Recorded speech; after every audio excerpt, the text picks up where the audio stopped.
بسم الله الرحمن الرحیم. با سلام و درود خدمت همه شما عزیزان، عاشقان و دوستداران ماورا. در خدمت شما هستم با دومین جلسه از سری جلساتی که قرار راجع به علوم غریبه خدمت شما ارائه بکنم.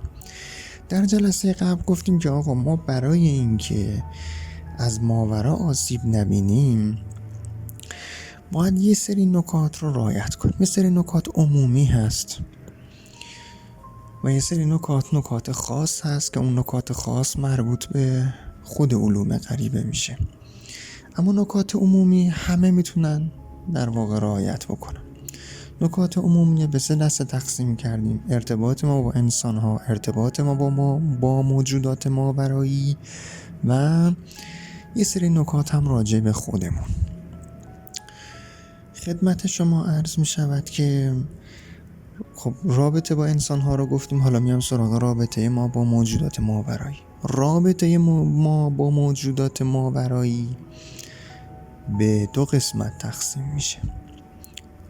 یک، اون ارتباط هایی که ما به صورت ناخواسته یا خواسته در زندگی روزمره خودمون داریم و یکی هم ارتباط ما با این موجودات، حالا از طریق علوم غریبه، حالا از هر مدلش که باشه، از نوع طلاسمش باشه، از نوع احضاراتش باشه و امثال هم. راجع به زندگی روزمره خدمت شما عرض شود که نکته اول، آقا جان هر موقع میخواین آب جوش روی زمین بریزید با کلمه مبارک بسم الله الرحمن الرحیم این کار رو انجام بدید. چرا؟ چون که آقا این آب جوش میتونه به اجنه آسیب بزنه و حتی میتونه اونها رو بکشه و اگر این اتفاق افتاد روزگار شما سیاه میشه و اونها در صدد انتقام برمیان. اگر هم که موجودات کافری باشن که ریشه شما که هیچی، ریشه 7 نسلتون رو در واقع میخشکنن و دفعشون بسیار کار سختی خواهد بود. این مثلا یه نکته راجع به روزمره ما که ما به صورت ناخواسته دچار اون میشیم. مثلا داریم برنج خیس میزنیم، خب آب داغی که برنج توش خیس خورده رو خالی میکنیم توی ظرف شور. خب این باید همراه با عبارت مبارک بسم الله الرحمن الرحیم باشه. این یک نکته.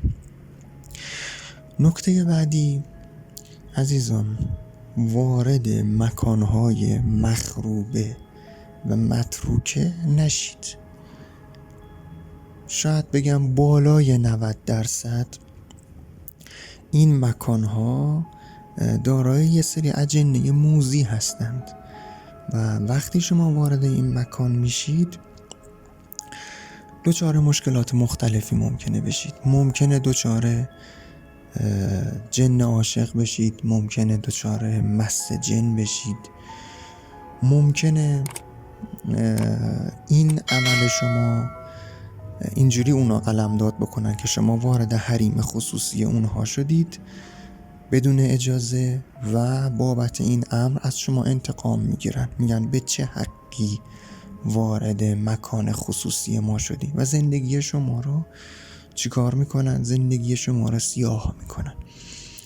پس مکانهای متروک و مخروبه رو کلن سمتش نرید، کنجکاو نشید که برید داخلش، چه روز باشه چه شب باشه و خطر اون بعد از غروب خیلی بیشتر خواهد بود تا اینکه شما روز در واقع به اونجا برید. اینم یک نکته. نکته بعدی این که هیچ وقت به موجودات ماورایی توهین نکنید. آقا اگر این کارو بکنید بعد احتمال اینکه عواقبش رو ببینید هست. هیچ وقت بهشون توهین نکنید، حتی اگه بهشون اعتقاد ندارید. حتی اگه بهشون اعتقاد ندارید هیچ وقت بهشون توهین نکنید. این هم یک مسئله بعدی این هست که ببینید اگر به موجودات ماورایی بلخص اجنه شما قولی دادید، باید به اون قولتون پایبند باشید. اینها به شدت روی شکستن عهد و شکستن قول و اینها حساس هستن و اگه ببینن شما خلاصه قانون شکنی کردید به شدت شما رو مجازات میکنن. این یکی از خواص، حالا میتونیم خواص خوب اونها در نظر بگیریم، البته به غیر از شیاطینشون که اینها هم همینجوری که به شکستن اهمیت میدن به پایبند بودن هم اهمیت میدن. اجنه غیر شیطانی اگر عهدی بستن، قولی دادن، واقعا تا آخر عمر به اون پایبند میمونن. یعنی سرش میره ولی قولش نمیره، حاضر جونش رو از دست بده ولی قولش زیر پا نذاره.